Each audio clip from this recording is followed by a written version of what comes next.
Bharatiya Janata party के नवनिर्वाचित अध्यक्ष आदरणीय नितिन नवीन जी को आमंत्रित करूंगा कि वह हम सब कार्यकर्ताओं का उद्बोधन देकर मार्गदर्शन देने का कष्ट करें। श्रीमान नितिन नवीन जी।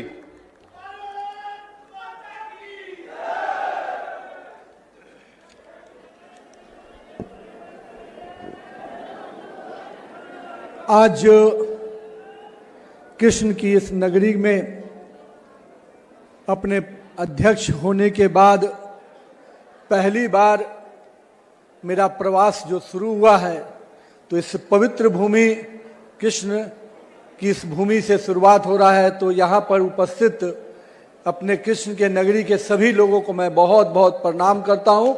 इस पवित्र भूमि को भी नमन करता हूँ। श्री कृष्ण के इस नगरी में मेरा पहले भी आना हुआ है, कई बार आगमन हुआ है, पर मैं आज कह सकता हूँ कि अपने इस अध्यक्षीय कार्यकाल की शुरुआत अगर इस नगरी से हुई है तो निश्चित रूप से उत्तर प्रदेश कहीं न कहीं देश का उत्तम प्रदेश बनकर उभरा है। हम जब काम करते थे उस समय उत्तर प्रदेश संघर्ष कर रहा था, आज उत्तम प्रदेश बनकर उभरा है। इसका नेतृत्व करने वाले हमारे देश के यशस्वी प्रधानमंत्री श्री नरेंद्र मोदी के नेतृत्व में लगातार उत्तर प्रदेश को नेतृत्व दे रहे हमारे मुख्यमंत्री आदरणीय श्री योगी आदित्यनाथ जी को भी मैं बहुत बहुत आभार व्यक्त करता हूं कि आपने उत्तर प्रदेश को उत्तम प्रदेश बनाने में पूरा संघर्ष किया है, पूरी पुरुषार्थ किया है। हमारे बीच में उपस्थित भारतीय जनता पार्टी के प्रदेश के अध्यक्ष पंकज चौधरी जी, हमारे राष्ट्रीय महामंत्री आदरणीय दुष्यंत गौतम जी, मंच पे उपस्थित आदरणीय सतीश जी, हमारे क्षेत्रीय अध्यक्ष आदरणीय अशोक कटारिया जी, निर्मय पांडे जी, हमारे हरिशंकर जी, राजू यादव जी, लक्ष्मी नारायण जी, प्रदीप सिंह जी, विनोद अग्रवाल जी, हमारे श्रीकांत शर्मा जी और तेजेश्वर सिंह जी, श्री किशन सिंह जी और हमारे अक्षय पात्र के वरिष्ठ हमारे गुरुजन चंचला जी, अंकुर दास जी, अनंत वीर दास जी, मैं आप सबको भी नमन करता हूं। साथ ही साथ यहाँ पर उपस्थित अपने पार्टी के सभी वरिष्ठ नेतृत्वगण जो यहाँ पर मंच पे उपस्थित हैं, साथ ही साथ इस कार्यक्रम में उपस्थित पार्टी के सभी कार्यकर्ताओं का भी अभिवादन करता हूं। मित्रों, हम लोग को ध्यान में है कि जब पहले हम लोग उत्तर प्रदेश की धरती पे आते थे तो यहाँ की चर्चा किस प्रकार की होती थी। माननीय मुख्यमंत्री जी अभी हम लोग को बता रहे थे कि किस प्रकार से बीमारू राज्य की चर्चा होती थी, तो उत्तर प्रदेश, बिहार जैसे राज्यों का नाम लिया जाता था। पर हमें सौभाग्य मिला है कि हमारे देश के यशस्वी प्रधानमंत्री श्री नरेंद्र मोदी जी के नेतृत्व में आज देश का हर राज्य विकसित राज्य बनकर उभर रहा है और उत्तर प्रदेश उसका नेतृत्व कर रहा है।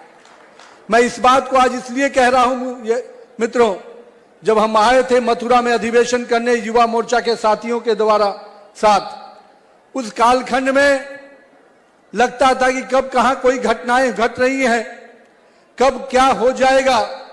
और आज जिस कारण से उत्तर प्रदेश जाना जाता है अपने लॉ एंड ऑर्डर के लिए, उस कुशासन को समाप्त करने के लिए, और मैं कह सकता हूं कि बिहार में अगर जंगल राज था तो यहां पर भी उस अराजकता की सरकार थी जिसको हमारी नेतृत्व वाली सरकार ने समाप्त किया। आज बिहार हो या उत्तर प्रदेश हो, देश का उत्तर भारत का कोई भी राज्य हो, विकास के पटरी पर अगर आगे बढ़ रहा है तो इसका बड़ा देन कहीं ना कहीं भाजपा कार्यकर्ताओं को भी जाता है कि इन कार्यकर्ताओं ने अपने समय का संघर्ष किया और उस संघर्ष के बल पर आज देश में अपनी सरकार बनी। और एक बार नहीं, तीन बार अगर देश में भाजपा की सरकार बनी तो इसका श्रेय कार्यकर्ताओं को जाता है। मैं साथ ही साथ उत्तर प्रदेश के विकास में जिस प्रकार से काम हो रहा है, मैं माननीय मुख्यमंत्री जी को बहुत बहुत बधाई देता हूं कि जिस राज्य में बनारस से लेकर हम कह सकते हैं अयोध्या से लेकर और आज काशी की इस नगरी में भी, काशी के और मथुरा के इस नगरी में भी जिस प्रकार से सांस्कृतिक विरासत को आप आगे बढ़ा रहे हैं, निश्चित रूप से भारत का एक एक सनातनी व्यक्ति अपने आप में गर्व करता है कि ऐसी सरकार हमने बनाई है जो सनातन के परंपराओं को जीवित रखकर आगे बढ़ा रहा है। माननीय मुख्यमंत्री जी, आपने केवल सांस्कृतिक विरासत को ही नहीं, सांस्कृतिक राष्ट्रवाद की जड़ों को ही मजबूत नहीं किया है, आपने उत्तर प्रदेश में विकास की गाथाओं को भी आगे बढ़ाया है। आज उत्तर प्रदेश में एक्सप्रेसवे की चर्चा होती है, चाहे वो यमुना एक्सप्रेसवे हो, चाहे कई और अन्य एक्सप्रेसवे। ये दिखाता है कि उत्तर प्रदेश विकास के पटरी पे अब देश के उत्तम राज्यों में ही नहीं, विदेश में जो ऐसी सड़कें दिखती थी, आज उत्तर प्रदेश में भी वैसी सड़कें दिख रही हैं। ये एक बड़ा श्रेय एनडीए की सरकार को जाता है, नरेंद्र मोदी को जाता है और योगी आदित्यनाथ जी को जाता है। लेकिन मित्रों, हम लोग आज यहां पर उपस्थित हुए हैं।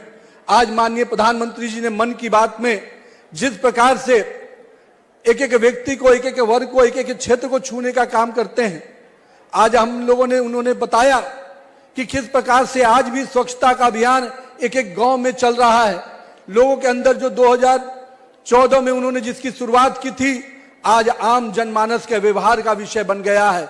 ये स्वच्छता क्रांति माननीय प्रधानमंत्री जी की जो देन है, उससे आज भारत का हर जनमानस जुड़ रहा है। और ये बहुत बड़ी उपलब्धि इसलिए भी है कि जिस भारत के बारे में लोग तरह तरह की बातें करते थे, आज भारत वो स्वच्छता के नाम पर जाना जाता है, स्वच्छता के प्रतीक के रूप में आगे उभर रहा है।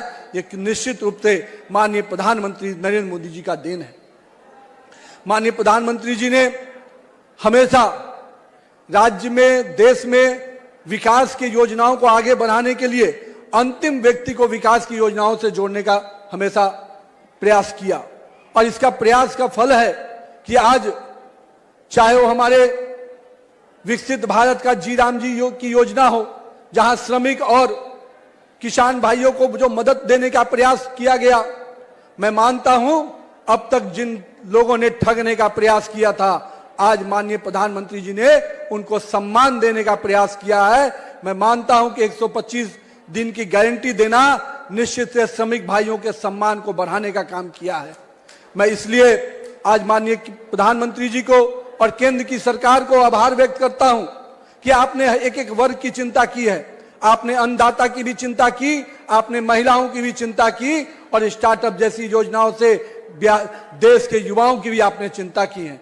और मैं युवाओं से कहूंगा कि आप आइए। माननीय प्रधानमंत्री जी हमेशा कहते हैं कि युवाओं को राजनीति में भागीदारी के लिए आगे आना चाहिए, तो आइए सकारात्मक राजनीति में हम भी आगे बढ़कर काम करें।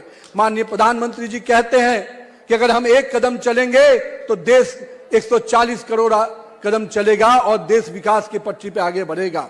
तो हम सभी युवाओं से भी आग्रह करेंगे कि इस उत्तर प्रदेश को विकसित उत्तर प्रदेश बनाने में योगी आदित्यनाथ जी काम कर रहे हैं, लेकिन हम यहाँ पर उपस्थित कार्यकर्ताओं को भी उनके साथ कदम से कदम मिलाकर चलना होगा, तभी उत्तर प्रदेश को हम विकसित उत्तर प्रदेश की श्रेणी में ले जाएंगे। लेकिन साथ ही साथ मित्रों, 2027 का भी समय आ रहा है, और जो हमारे इस देश में एक ऐसी ताकतें भी काम कर रही हैं जो हमेशा इस देश को बांटने में, काटने में और विश्वास करती हैं, इस देश के संविधान को अपमानित करने में विश्वास करती हैं। हमें उन ताकतों से भी लड़ना है। चुनाव आते ही ये ताकतें फिर से जीवित होती हैं, कभी संविधान की दुहाई देती हैं जिन्होंने संविधान को तार तार किया, कभी वो लोग भी घूम रहे हैं जिन्होंने इस राज्य के विकास को हमेशा धत्ता बताते हुए केवल अराजकतावादी लोगों को आगे बढ़ाया।